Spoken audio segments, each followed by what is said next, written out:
माध्यमिक शिक्षा बोर्ड द्वारा जारी मॉडल पेपर 2021 कृषि रसायन विज्ञान का आज अपन प्रश्नों के हल लेकर के आए हैं, यानी इन प्रश्नों के उत्तर क्या क्या होंगे देखते हैं। पहला जो प्रश्न है, वायुमंडल यानी भारात्मक दृष्टि से सबसे अधिक प्रतिशतता किसकी होती है? इसका जो आंसर है वो है नाइट्रोजन, यानी वायुमंडल में नाइट्रोजन सबसे अधिक मात्रा में पाई जाती है। सेकंड क्वेश्चन है आपके सामने, मृदा में जीवांश पदार्थ के प्रमुख स्रोत कौन से हैं? जीवांश पदार्थ के स्रोत पौधे और जंतु दोनों ही होते हैं, इसका आंसर है बी। तीसरा जो प्रश्न है, पीएच तथा पीओएच का योग सदैव कितना होता है? इन दोनों का योग बच्चों सदैव 14 होता है, 14 के बराबर होता है। अगला क्वेश्चन है, अम्लीय मृदा का पीएच मान कितना होता है? आपको पता होगा कि अम्लीय मृदा जब होती है उसका मान 7 से कम होता है, यानी पीएच वैल्यू जब 7 से कम होती है वो मृदा अम्लीय मृदा कहलाती है। तो इसका जो आंसर होगा वो आंसर है 7 से कम, यानी ए आंसर है इसका। फिर अपन बात करते हैं अगले प्रश्न की, अधिकांश पौधे नाइट्रोजन को किस रूप में उपयोग में लेते हैं? नाइट्रोजन को पौधे हमेशा नाइट्रेट के रूप में, यानी अधिकांश जो होते हैं नाइट्रेट और अमोनियम के रूप में लेते हैं, क्योंकि इस ऑप्शन में अमोनियम आयन नहीं है, तो उत्तर केवल नाइट्रेट आयन यानी से ही होगा। इसके अलावा अमोनियम आयन के रूप में भी कुछ पौधे जो होते हैं वो नाइट्रोजन को ग्रहण करते हैं। अब अगला प्रश्न है, सोडियम नाइट्रेट उर्वरक का मृदा पर क्या प्रभाव पड़ता है? तो क्योंकि इसमें सोडियम नाइट्रेट है, सोडियम आयन होते हैं, ये सोडियम आयन जो होते हैं कैल्शियम आयन को मृदा के कण पर से हटा देते हैं और उसके स्थान पर आ जाते हैं, इसलिए सोडियम की मात्रा बढ़ जाने के कारण मृदा जो है वो क्षारीय हो जाती है। इसका आंसर है ए। फिर अपन अगले प्रश्न की बात करते हैं, प्रश्न नंबर 7, निम्न में से कौन पॉलीसैकेराइड नहीं है? क्योंकि स्टार्च, ग्लाइकोजन और सेलुलोज तीनों ही पॉलीसैकेराइड होते हैं, जबकि माल्टोज जो होता है वो डाइसैकेराइड होता है, इसलिए इसका आंसर है स, माल्टोज। अगला प्रश्न है, एजोला का उपयोग कौन सी फसल में करते हैं? एजोला जो होता है इसका मुख्य रूप से जो अपन उपयोग करते हैं वो है धान की फसल, डी इसका आंसर है, धान की फसल। अगला प्रश्न है बच्चों, प्रश्न नंबर 9, दूध का सफ़ेद रंग किस कारण होता है? दूध जो होता है वो एक केसीन प्रोटीन इसमें पाई जाती है, उसके कारण ये सफ़ेद रंग का दिखाई देता है, इसका आंसर है डी। अगर इसमें पूछते हैं कि दूध का पीलापन किसके कारण होता है, तो वो कैरोटीन के कारण होता है। दूध जो पीला होता है वो कैरोटीन के कारण होता है, लेकिन दूध का सफ़ेद रंग हमेशा कैसीन प्रोटीन के कारण होता है। अगला प्रश्न है, दूध में उपस्थित वसा की न्यूनतम मात्रा का प्रतिशत कितना होता है? क्योंकि दूध में उपस्थित वसा 3 से 8% तक मानी जाती है, या 8.5 तक भी होती है, तो न्यूनतम जो इसकी मात्रा हो गई वो हो गई 3%, यानी वसा की मात्रा 3% कम से कम होनी चाहिए दूध में। अगला प्रश्न है, प्रश्न नंबर 2 की अगर अपन बात करेंगे, मृदा में ठोस पदार्थों का आयतन कितना होता है? तो मृदा में जो इसके अपन अगर इसकी आयतनात्मक संगठन देखें तो मृदा में ठोस पदार्थ और रंध्रावकाश 50-50% पाए जाते हैं। इसका मतलब मृदा में 50%, 50% ठोस पदार्थ पाए जाते हैं। अगला प्रश्न है बच्चों, ग्लूकोज का रासायनिक सूत्र लिखिए। तो आपको इसका आंसर आता होगा, ग्लूकोज का रासायनिक सूत्र जो होता है C6H12 और O6, C6H12O6 इसका आंसर है। पीएच शब्द किस वैज्ञानिक ने दिया था? अगला प्रश्न है, पीएच शब्द जो है वो किस वैज्ञानिक ने दिया था? तो पीएच शब्द की जो खोज की थी वो है डेनिश वैज्ञानिक SPL सोरेनसन, SPL सोरेनसन नामक वैज्ञानिक ने इसकी खोज की थी पीएच की, उसी ने सबसे पहले पीएच शब्द का उपयोग किया था। अगला प्रश्न बच्चों, उभय प्रतिरोध क्या होता है? तो उभय प्रतिरोध का अर्थ होता है कि किसी भी विलयन में जब थोड़ी सी मात्रा में अम्ल या क्षार मिलाते हैं तो वह पीएच परिवर्तन का हमेशा प्रतिरोध करता है, विरोध करता है, इसे ही उभय प्रतिरोध कहा जाता है। अगला प्रश्न है, पौधों में फास्फोरस की कमी का एक लक्षण लिखिए। तो फास्फोरस की कमी से पौधों में कई प्रकार के लक्षण दिखाई देते हैं, जैसे कि पौधे छोटे रह जाते हैं, पत्तियों का रंग नीला अथवा बैंगनी हरा हो जाता है, फल और फूल देरी से लगते हैं तथा बीजों का आकार भी बहुत छोटा होता है। तो ये कुछ लक्षण होते हैं, इनमें से आपको केवल एक लक्षण ही लिखना है। अगला जो प्रश्न है बच्चों वो है 7वां प्रश्न, सिंगल सुपर फॉस्फेट उर्वरक का रासायनिक सूत्र लिखिए। तो इसका जो रासायनिक सूत्र होता है वो CaHPO4 का होल ट्वाइस और H2O, ये इसका सूत्र होता है सिंगल सुपर फॉस्फेट का। अगला प्रश्न है बच्चों, कार्बोहाइड्रेट को परिभाषित कीजिए। कार्बोहाइड्रेट जैसे कि दो शब्दों से मिलकर बना है, कार्बो तथा हाइड्रेट। कार्बो का अर्थ होता है कार्बन और हाइड्रेट का अर्थ होता है जल, यानी कार्बन तथा जल के संयोग से बने यौगिकों को हम क्या कहते हैं, कार्बोहाइड्रेट कहते हैं। अगला क्वेश्चन है 9वां, विच्छेदन के लिए आवश्यक टेम्परेचर, यानी जब जीवांश पदार्थों का विच्छेदन होता है बच्चों तो उसके लिए आवश्यक टेम्परेचर जो होता है वो 30 डिग्री से 40 डिग्री सेंटीग्रेड के बीच होना चाहिए। इस ताप पर विच्छेदन सबसे अधिक होता है। अगला प्रश्न है, जस्ते की कमी से धान में कौन सा रोग होता है। वेल नोन क्वेश्चन है ये। जस्ते की कमी से धान में हमेशा होने वाला रोग जो है वो खैरा रोग होता है, खैरा रोग होता है। अगला प्रश्न है, DAP उर्वरक में नाइट्रोजन कितने प्रतिशत है और फास्फोरस कितने प्रतिशत है, ये पूछा गया है बच्चों।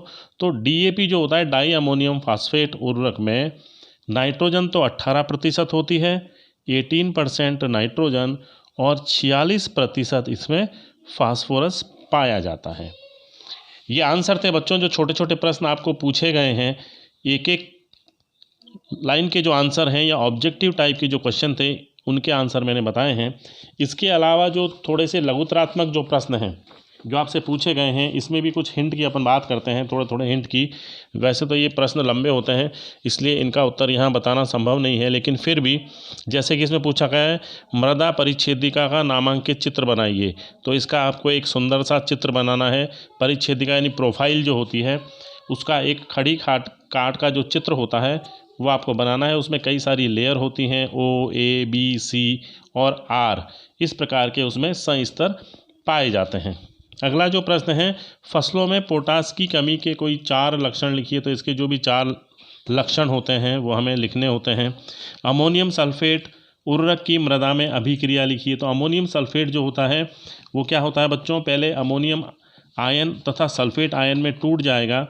सल्फेट आयन और अमोनियम आयन टूटने के बाद में अमोनियम सल्फेट क्या करेगा, जो अमोनियम आयन है वो मृदा के कणों पर पाए जाने वाले जो क्ले है, इस क्ले के कणों पर जो पाए जाते हैं कौन से कण, कैल्शियम आयन जो होते हैं, यानी इस पर हमेशा जो कैल्शियम आयन होते हैं उनको अमोनियम आयन हटा देते हैं और उसके स्थान पर अमोनियम आयन आ जाते हैं इस मृदा के कण पर, जिससे मृदा जो होती है वो अमोनियम युक्त हो जाती है। इस प्रकार से यह अभिक्रिया आपको लिखनी है। इसके बाद है जल विलय विटामिन्स का संक्षिप्त टिप्पणी लिखिए। तो आपको पता होना चाहिए बच्चों कि जल में विलय विटामिन कौन कौन से होते हैं, विटामिन B कॉम्प्लेक्स और विटामिन C, ये दो जो होते हैं वो जल में विलय होते हैं, जबकि A, D, E और K जो होते हैं वो वसा विलय विटामिन्स कहलाते हैं। तो इन दोनों के बारे में आपको लिखना है जो जल में आसानी से विलय होते हैं।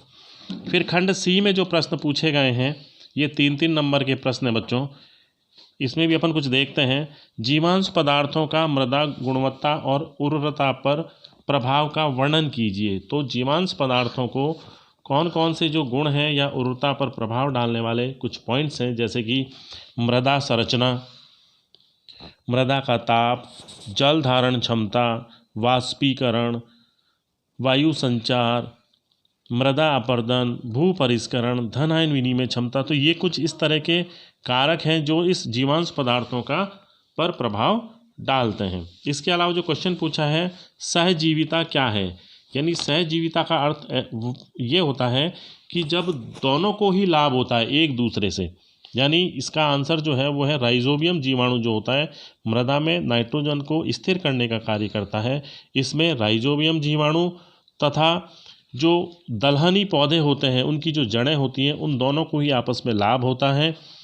यानी राइजोबियम जीवाणु जो होता है वो तो दलहनी पौधों की जड़ों से भोजन और ऊर्जा प्राप्त करता है और बदले में पौधों को नाइट्रोजन उपलब्ध कराता है। तो इस प्रकार का जो संबंध होता है वो सहजीवन कहलाता है। सहजीवी बैक्टीरिया मृदा में नाइट्रोजन कैसे स्थिर करते हैं, तो इसको आपको एक पूरा डायग्राम बनाते हुए, जड़ का एक पूरा चित्र बनाते हुए, उसमें किस प्रकार से ग्रंथियां पाई जाती हैं, उन ग्रंथियों में राइजोबियम जीवाणु होते हैं, वो नाइट्रोजन को स्थिर करते हैं, ये सारा आपको उसमें समझाना है। अगला प्रश्न है बच्चों, मृदा की पीएच को प्रभावित करने वाले किन्हीं 3 कारकों का वर्णन कीजिए। तो मृदा को प्रभावित करने वाले जो कारक होते हैं, इसके जो पीएच को प्रभावित करने वाले कारक हैं, जैसे पैतृक पदार्थ, अवक्षेपण, कार्बनिक पदार्थों का विघटन, मूल वनस्पति, जलमग्नता, मृदा की गहराई, ये सब क्या है, ये पीएच को प्रभावित करते हैं। मृदा अभिक्रिया को परिभाषित कीजिए। अब इसमें पूछा है, इसका ऑप्शन पूछा है, मृदा अभिक्रिया को परिभाषित कीजिए। तो मृदा अभिक्रिया का अभिप्राय ये होता है कि इसका अर्थ होता है मृदा विलयन में उपस्थित हाइड्रोजन आयन अथवा OH आयन के मध्य का एक संबंध होता है जो ये निर्धारित करता है कि मृदा अम्लीय है अथवा क्षारीय है। तो मृदा विलयन में उपस्थित H+ आयन और OH- आयन के इस संबंध को ही क्या कहते हैं, मृदा अभिक्रिया कहते हैं, जिसका मापन pH द्वारा किया जाता है। इसका खेती में क्या क्या महत्व है, इसके बहुत सारे खेती में महत्व होते हैं। कृषि में pH, क्योंकि pH के द्वारा ही हम बता सकते हैं कि कोई सी मृदा जो है वो अम्लीय है अथवा क्षारीय है, और इस पर पौधों का क्या क्या प्रभाव पड़ता है, तो इनके बारे में आपको लिखना है। अगला जो प्रश्न है बच्चों, 18वां प्रश्न की अगर हम बात करें, सक्रिय अम्लता और विनिमय अम्लता में विभेद कीजिए। यानी क्या क्या होती है सक्रिय अम्लता। सक्रिय अम्लता का अर्थ होता है बच्चों मृदा विलयन में H आयन के कारण उत्पन्न अम्लता, यानी हाइड्रोजन आयन के कारण जो अम्लता उत्पन्न होती है उसे तो हम कहते हैं सक्रिय अम्लता। और वह अम्लता जो मृदा संकीर्ण पर अधिशोषित H आयन और एल्यूमिनियम जो आयन होते हैं, उन दोनों के कारण जो उत्पन्न अम्लता होती है उसे हम कहते हैं विनिमय अम्लता। तो ये इस प्रकार अपन इनके बारे में लिख सकते हैं। और अम्लीय मृदा बनने के कोई 4 कारण भी बताए जा सकते हैं कि कौन कौन से 4 कारण हैं। इनमें से कुछ कारण जैसे पैतृक पदार्थों की प्रकृति, बेस का क्षीण होना, ठीक है ना बच्चों, अम्लीय उर्वरकों का लगातार प्रयोग, सूक्ष्म जैविक क्रियाएं, तो ये कुछ कारण हैं जिससे अम्लीय मृदा का निर्माण होता है। मृदा में निरंतर यूरिया उर्वरक के उपयोग का क्या प्रभाव पड़ता है। जब हम मृदा में लगातार यूरिया का उपयोग करते हैं बच्चों, तो क्या होता है, मृदा अम्लीय हो जाती है, मृदा में अम्लीयता बढ़ जाती है, मृदा अम्लीय हो जाएगी। इस प्रकार की मृदाओं को सुधारने के लिए मृदा सुधारक के नाम तो बहुत सारे ऐसे मृदा सुधारक होते हैं जिनका उपयोग अपन करते हैं, और वो होते हैं चूना युक्त पदार्थ। अधिकतर क्या होते हैं, वो चूना युक्त पदार्थ होते हैं, जैसे कि कैल्शियम चूना, डोलोमाइट, बिना बुझा हुआ चूना, बुझा हुआ चूना, ये कुछ क्या होते हैं जो अम्लीयता को कम करते हैं। और इनकी कुछ रासायनिक जो समीकरण है उसको भी अपन समझा सकते हैं। जैसे मान लीजिए क्ले है, ये एक मृदा है, यानी ये एक क्ले पदार्थ है। इस क्ले पर क्या होता है, H आयन अगर उपस्थित हैं, क्योंकि अम्लीय है तो इसका मतलब इस पर H आयन उपस्थित हैं। इसकी अभिक्रिया जब हम किसी चूना युक्त पदार्थ से कराते हैं, यानी कैल्शियम कार्बोनेट से हम यहाँ अगर इसकी अभिक्रिया करा रहे हैं बच्चों, तो क्या होगा, कैल्शियम जो होगा इन हाइड्रोजन आयनों को हटा देगा और उसके स्थान पे आ जाएगा, और मृदा के चारों ओर क्या आ जाएंगे, कैल्शियम के कण आ जाएंगे, कैल्शियम के आयन आ जाएंगे, और मृदा की अम्लीयता दूर हो जाएगी, और साथ में CO2 बन जाएगी, और कुछ मात्रा में जल बन जाता है। तो इस प्रकार से इस अभिक्रिया को अपन समझा सकते हैं। अगला प्रश्न है बच्चों, 19वां प्रश्न है, जैव उर्वरक द्वारा मूंग बीज उपचार की विधि लिखी। यानी बीज उपचार की जो विधि है उसके बारे में आपको लिखना है, और वर्मी कंपोस्ट बनाने की विधि के बारे में लिखना है कि वर्मी कंपोस्ट का निर्माण किस प्रकार किया जाता है। इसके कुछ स्टेप्स होते हैं कि इसको हम क्या करते हैं, ऐसे स्थान का चुनाव करते हैं जो ऊंचा और छायादार हो, छाया नहीं हो। उस स्थिति में क्या है, हम एक वर्मी बेड का निर्माण करते हैं और उसके ऊपर छप्पर डाल करके छाया बना देते हैं। तो इस प्रकार से इसके बारे में आपको लिखना है। उसके बाद अपन अगले प्रश्न की बात करते हैं, अम्लीय मृदा क्या होती है, यानी किसे कहते हैं हम अम्लीय मृदा। तो अम्लीय मृदा जो होती है ये वे मृदा होती हैं जिनका pH मान 7 से कम होता है तथा जिनमें H आयन यानी H+ आयन और एल्यूमिनियम+3 आयनों की प्रधानता होती है, अधिकता होती है। वे मृदा कैसी होती हैं? अम्लीय होती हैं। अम्लीय मृदा बनने के क्या कारण हैं? अम्लीय मृदा बनने के जो हैं वो कई सारे कारण होते हैं, जैसे पैतृक पदार्थों की प्रकृति। इसका अर्थ क्या हुआ कि मृदा का निर्माण जिन चट्टानों से होता है, यदि वो चट्टान अम्लीय प्रकृति की है तो मृदा भी कैसी होगी? अम्लीय होगी। बेस का क्षीण होना, यानी अधिक वर्षा वाले स्थानों पर जो क्षार होते हैं वो क्या होते हैं? लीचिंग द्वारा, अवक्षेपण द्वारा मृदा में नीचे चले जाते हैं और मृदा अम्लीय हो जाती है। इसी प्रकार अम्लीय उर्वरकों के लगातार प्रयोग से भी क्या होता है? मृदा अम्लीय हो जाती है। जीवांश पदार्थों के विघटन से भी क्या होता है? कार्बोनिक अम्ल बनते हैं, वो भी क्या करते हैं? धीरे धीरे मृदा को अम्लीय बनाते जाते हैं। तो ये कुछ कारण हैं जिनके कारण मृदा अम्लीय हो जाती है। इसके बारे में आपको लिखना है बच्चों। इनको कैसे सुधारा जा सकता है? अब सुधारने की बात है तो वापस वही प्रश्न आया है कि सुधारने के लिए हम चूना युक्त पदार्थों का प्रयोग करेंगे और उससे इनको सुधारा जा सकता है, जैसे कैल्शियम चूना, डोलोमाइट, बिना बुझा चूना, बुझा हुआ चूना, मार्ल, खड़िया, चौका मिट्टी, धातुमल। तो ये कुछ पदार्थ होते हैं जिनसे अम्लीय मृदा को सुधारा जा सकता है। फिर हम बात करते हैं बच्चों पाइराइट कि पाइराइट क्या होता है। पाइराइट हम किसे कहते हैं? यह क्षारीय मृदा के सुधार में किस प्रकार सहायक होता है? तो पाइराइट जो होता है यह आयरन और गंधक का एक खनिज पदार्थ है जिसका साधारण सूत्र जो होता है वो FeS2 होता है। इसको FeS2 से हम प्रदर्शित करते हैं। और इसमें क्या होता है? गंधक के जो अंश होते हैं, सल्फर की जो मात्रा होती है वो 22 से 32% तक होती है। इसमें गंधक पाया जाता है। लेकिन कृषि में जो काम आती है पाइराइट, उसमें सल्फ़र की मात्रा जो होती है वो 22% होती है, यानी 22% सल्फ़र होनी चाहिए। ठीक है बच्चों, इस प्रकार आप इसके बारे में लिख सकते हो और ये क्षारीय मृदाओं के सुधार में सहायक होती है। उसमें अपन इसकी रासायनिक अभिक्रिया लिख सकते हैं कि FeS2 जो होती है पहले FeS तथा सल्फ़र में टूट जाती है, फिर इसके बाद FeS जो होती है ऑक्सीजन से क्रिया करके फेरिक ऑक्साइड और फिर सल्फ़र बना देती है। इस प्रकार बना हुआ सल्फ़र जो होता है, ये दोनों ही सल्फ़र जो हैं ये ऑक्सीजन से क्रिया करके, यानी सल्फ़र जो होती है वो ऑक्सीजन से क्रिया करके और सल्फ़र ट्राईऑक्साइड बना देती है। ये सल्फ़र ट्राईऑक्साइड क्या करता है? फिर पुनः जल से क्रिया करके, यानी H2O से क्रिया करके H2SO4 बना देता है।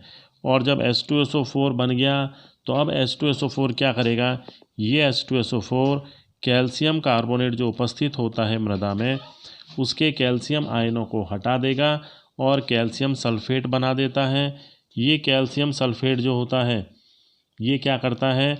मृदा में उपस्थित जो सोडियम आयन होते हैं, सोडियम धन आयन होते हैं, उन सोडियम धन आयनों को हटा देगा और उनके स्थान पे कैल्शियम आ जाता है और मृदा की क्षारीयता जो होती है वो धीरे धीरे कम हो जाती है। तो इस प्रकार बच्चों आपको ये समीकरण द्वारा इसका उत्तर लिखना है। फिर अपन बात करते हैं कि खीस के भौतिक गुणों का वर्णन कीजिए। लैक्टोमीटर और लैक्टोमीटर जार का चित्र आपको बनाना है। खीस के जो गुण होते हैं, खीस क्या होता है? खीस जो होता है किसी भी गाय या भैंस यानी पशु जो होता है उसके ब्याने के 15 दिन से पूर्व और 5 दिन पश्चात तक प्राप्त होने वाला दूध जो होता है वो खीस कहलाता है। ये ज़्यादा उपयोगी नहीं होता, ये जल्दी फट जाता है। इसके बाद जो क्वेश्चन है, सिंथेटिक दूध तथा असली दूध में अंतर लिखिए। स्वचालित टिल्ट यानी नपना तथा लॉक स्टॉपर का चित्र, तो आपको इसका एक सुंदर सा साफ सुथरा चित्र बनाना है और दोनों दूधों में जो अंतर है उसके बारे में लिखना है। सिंथेटिक का मतलब इसमें जो मिलावटी दूध, इसमें डिटर्जेंट पाउडर और तेल जो होते हैं वनस्पतिक तेलों से तैयार किया गया दूध होता है, तो इनमें आपको अंतर लिखना है। अब अपन बात करते हैं बच्चों सेक्शन ई की। सेक्शन ई में क्या है आपके पास में? देखो जो ऑप्शन है, 2 ऑप्शन दिए गए हैं, इसमें से आपको उत्तर लिखना है कि एंजाइम से आप क्या समझते हैं। एंजाइम के बारे में आपको लिखना है। एंजाइम के गुणधर्म, इसकी क्रिया विधि और उपयोगिता का वर्णन करना है, पॉइंटों में करना है। इसके ऑप्शन में है लिपिड से आप क्या समझते हो, यानी एंजाइम तो आपको पता ही है एंजाइम्स क्या होते हैं, ये बायो कैटालिस्ट होते हैं, जैव उत्प्रेरक होते हैं, प्रोटीन के बने होते हैं, इनके गुण होते हैं उनके बारे में लिखना है ना। ऑप्टिमम टेम्परेचर पर ये कार्य करते हैं, इसकी क्रियाविधि जो होती है, तालाचाबी सिद्धांत पर जो एक क्रियाविधि दी गई है उसके बारे में आपको लिखना है कि एंजाइम जो होता है सबस्ट्रेट से क्रिया करके एंजाइम सबस्ट्रेट बना देता है, उसके बाद में प्रोडक्ट बनता है और फिर बाद में एंजाइम अलग हो जाता है। लिपिड के बारे में, लिपिड क्या होता है कि जीवों की कोशिकाओं में पाए जाने वाले कार्बनिक पदार्थ होते हैं जो क्या होते हैं, छूने पर चिकने होते हैं और जल में अविलय होते हैं, लेकिन ये अध्रुवीय कार्बनिक पदार्थ जैसे ईथर, क्लोरोफॉर्म तथा बेंजीन में आसानी से विलय हो जाते हैं। वे सब क्या कहलाते हैं, लिपिड कहलाते हैं। इनका आपको वर्गीकरण करना है। वर्गीकरण में क्या होता है, ये 3 प्रकार के होते हैं, सरल, संयुक्त और व्युत्पन्न लिपिड। सरल जो होते हैं वो आगे 2 प्रकार के होते हैं, प्राथमिक वसा और तेल जो होते हैं, यानी प्राकृतिक वसा जो होती है और तेल जो होते हैं वो सरल कहलाते हैं और मोम। जबकि संयुक्त जो होते हैं या वो विषम लिपिड भी कहलाते हैं। ये 2 प्रकार के होते हैं, फास्फोलिपिड और ग्लाइकोलिपिड।